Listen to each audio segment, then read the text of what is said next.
Boston. Put your hands together for Brisa Sylvestre.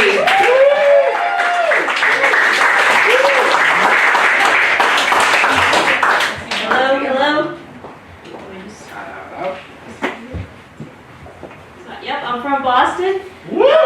This is my first time in Burbank. And Burbank is so friendly. It's so friendly. I landed at the Burbank airport. It was like a dream. The plane landed, they rolled their staircase right up to the door. You get out.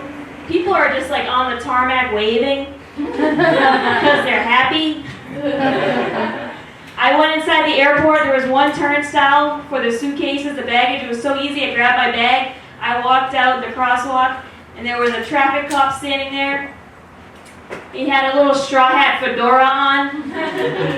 He looked more like a lifeguard off duty. I felt like it was like a banana boat sunscreen commercial.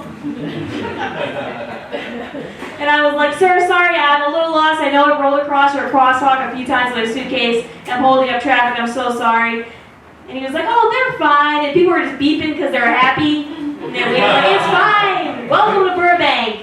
And he's like, we have an Uber hut over here. I'm like, you have a hut of Ubers here? It really is like a banana boat commercial. And he's like, go sit under the shade and your Uber will be right here. And the Uber came. It was so simple. I got in and I left. It was a dream. Now, if I were to stand in the middle of a crosswalk at Boston Logan Airport, dressed like this with my suitcase, and I turned to a traffic cop and I said, I'm so sorry I'm holding up all this traffic, but I'm looking for your hut of Ubers. Can you help me find it?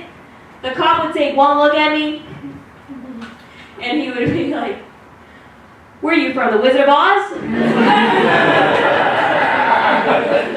Why don't you clap your heels together and go back to Kansas? And I'd be like, sir, I'm from here. At this point, he'd boot my suitcase into the Boston Harbor. People would be breaching the crosswalk with their cars, throwing beer cans at you. Hey, moron, nice shoes. Where'd you get those, Wizard of Oz? I love Boston. It's so charming. So I'm functionally disorganized. That's just my word for I'm lazy. So I have 55,000 unread emails right now. I heard like a little woo for that. But I have a solution to how I'm going to get rid of them, and that's like the functional part. And I think what I'm going to do is like batch like 15 emails together at a time and compress them into little zip files and name them like digital bouquets.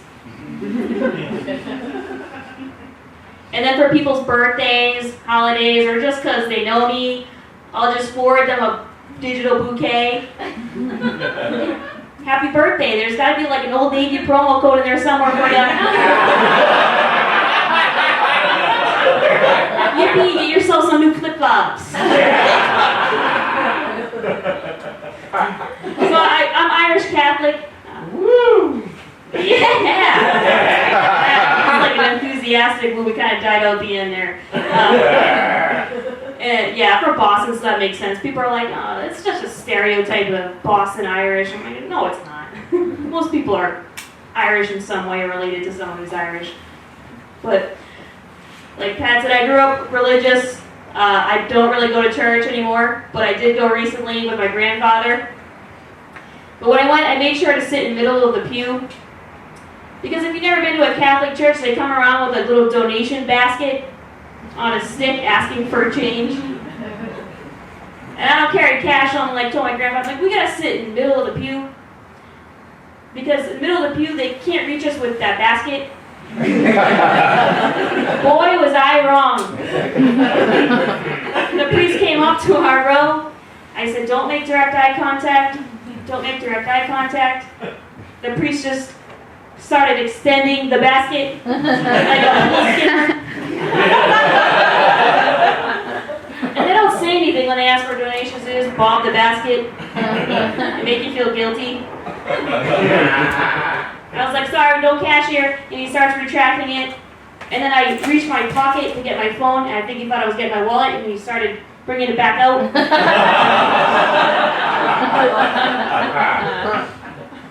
like no cash, but I do have some digital bouquets. Give me your email, I'll forward you some. All right, that's it for me. I'm Brisa Sylvestre. Thank you.